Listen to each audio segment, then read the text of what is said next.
I'm going first. How's your group going today? Right now, are you happy with where they're at? I am. I'm really happy. They've been working hard. We challenged them, ending fall camp a little earlier than I'm used to this year. We told them that last week, leading into this week, was kind of our separation week. Really challenged those guys. Gave each of them a list of what they'd been doing well and some things they needed to work on. Try to narrow our focus, but they've been working really, really hard, so I'm excited to play somebody else soon.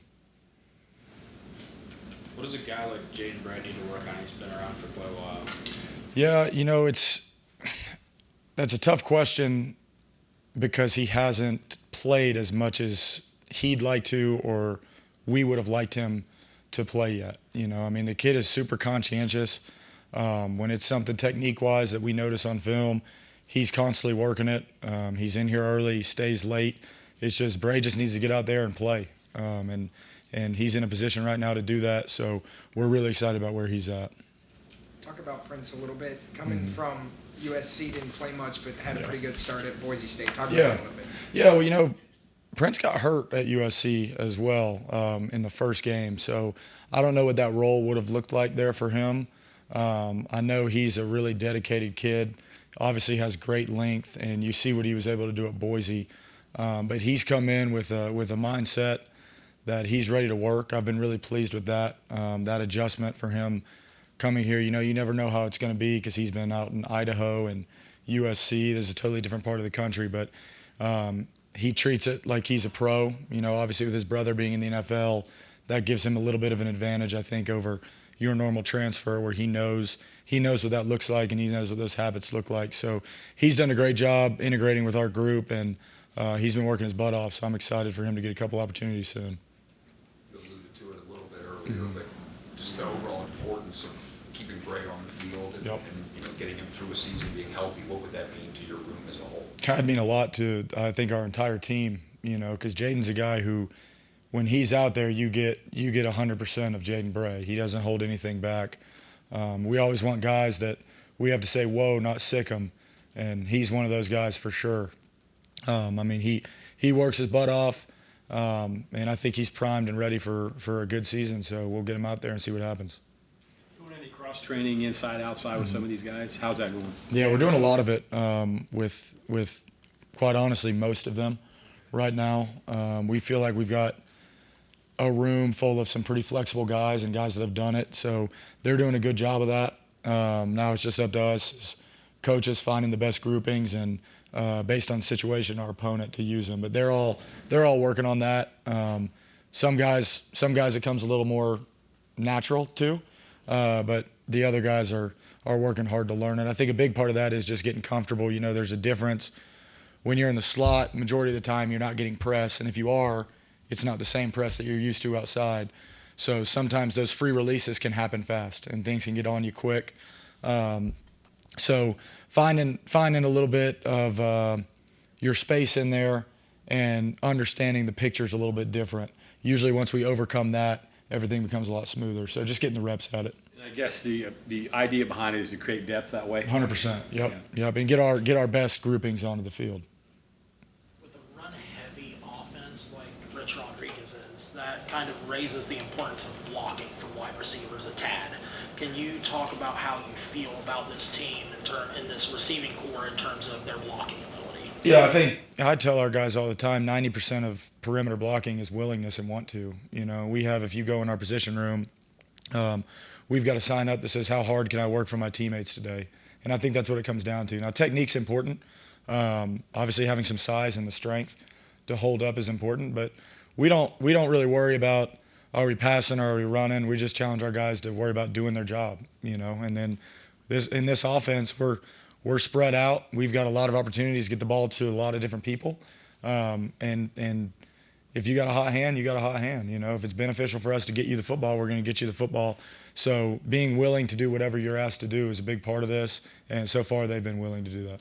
I know you got a ton of high school guys. Yep. I guess the good news is you don't really need them. I guess, is that fair to say with what you have coming back and what you brought in through the portal? I wouldn't say that. We're going to play the best guys. So part of the reason we brought these high school kids in, we told every one of them when we were recruiting them, we're not recruiting anybody to come in and not play. You know, anybody that we're signing, we think has a chance to come in and get onto the field. Now, I'd be lying if I said it wasn't tough for an 18-year-old to come in and compete with a guy like Jaden Bray, who's been in college for 5 years, you know. But those kids have some really high ceilings and some certain skill sets that we were really attracted to when we were evaluating them. So I don't think it's out of the picture for any of them right now. They just need to adjust and get ready for college football and do what they're coached to do, and they might have an opportunity to do that, to get in the game. Obviously, at this point, though, you're at the point where you're starting to pare things down, the reps. So you're at that point, right? After this scrimmage, you're going to probably narrow it down to who's getting the ball coming. Yeah. You know, we throughout all of camp. This is something I love about working for Coach Rod. Generally, when we're in team periods, we're going either 3 groups or 4 groups sometimes. So in this era of college football, you know, we don't want to sign kids and then try to wait around for 3 years to see if they can get on the field. If somebody can help us, we need to find out if they can help us, you know. So that's been really beneficial, is getting those guys reps.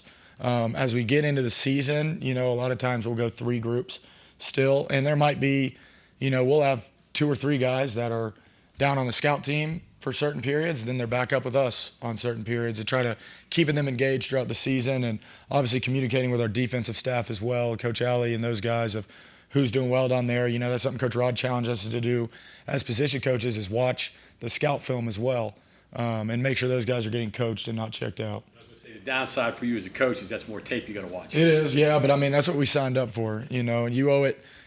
We're asking our kids to do a lot for us, so you owe it to them not to just throw them down on scout team and not pay attention to them. If we got a guy down there, they're on the team, it's because we think they can help us. So we owe it to them to do that. One of those freshmen that caught Jaden Bray's attention was Landon Drum, you Yeah. mentioned by name. Yeah. Rich said he's a little bit banged up right now, but can you talk a little bit about what you've seen from him and how you feel about him? Yeah, Landon's a guy I was really, really excited about when we found him. You know, he was a really under-recruited kid with an awesome story. Originally from Alaska, didn't feel like he was getting enough exposure up there. But when you look back, his Alaska film was really, really good. I hadn't seen it.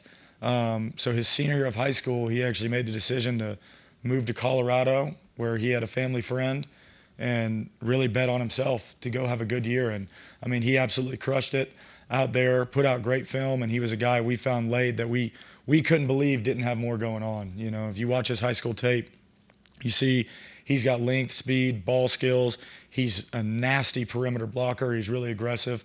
You know, I was a little bummed out that we weren't able to get him in here in the spring. He didn't graduate until June, but he came in this summer and he's worked his butt off. So he's made some great strides, and I'm really, really excited about him in the future. Keon Hutchins, you know, how does he fit Yeah. into it? And I've heard a lot about his speed, obviously. What else does he bring to the table? Yeah, Keon has great speed, and he's a guy that, coming from JUCO, they obviously took advantage of his speed. So he was used to winning deep, which was a priority for us in recruiting. We needed to find some guys that could stretch the field, win vertically. Since he's been here, we've been focused on a lot of finer details. Big challenge to him last week was getting open in quick game, finding ways to get separation right there. And he answered the call and had his best week last week. So he's going to continue to work, but I'm excited about him and his skill set. Rich mentioned Cyrus Charles' name a couple times this fall. I see a smile there. Yeah. Thoughts on his progress? Yeah, I mean, you guys have heard it. I mean, we're all excited about Cyrus. You talk about, we say earned success here, and that's a kid who came in at 168 pounds when he got here, and now he's up above 200, and has just grinded in the weight room, grinded to get better at the things he needs to get better at. And everybody in the state knows what he was in high school, right? And obviously he had a good career at his last place, but he came here to play, and he hasn't looked for any easy ways out. He's a guy we feel like has a lot of position flexibility, but I'm super proud of Cyrus. He's always been a kid that's been fun to work with and about the right things. So hopefully this season everybody can see what we've seen. John Nider's coming in. We're going to talk to him. What's your thoughts on him? Steady Eddie. He's done. He's probably been the most consistent in the group thus far. You know, and a guy that does everything the right way. He doesn't say much. We make fun of him a little bit because he's so quiet, but he's locked into what he needs to do. He's extremely process driven and does everything he's coached to do. You know, so he's bought in, and the production's been there in camp, so I'm excited for him to get out there this season. Do you think dependable is underrated or underappreciated? Maybe not the coaches, but in generally speaking, when you got a guy that's dependable and you rely on? Yeah, I think consistency is key. We tell our guys that all the time. If we can trust you, you're going to play. You might be a guy that has one dominant trait, but if you do 5 other things the wrong way, I'm not going to take somebody else out to put you in. So I think the well-rounded consistency is the greatest trait you can have. So he's a guy that has a lot of ability too. So I'm really, really excited about him. You mentioned getting release and getting open on short routes in the short game. Are there different things that you emphasize for a little bit longer pass pattern or where the route is going on the field? Oh, yeah, 100%. I think getting open in quick game and getting open down the field is totally different. Quick game, especially against man coverage, we talk to our guys, one technique that we're constantly pushing is initiating contact with the DBs and finding ways not to just run away from them at the line of scrimmage. We remind our guys of that all the time.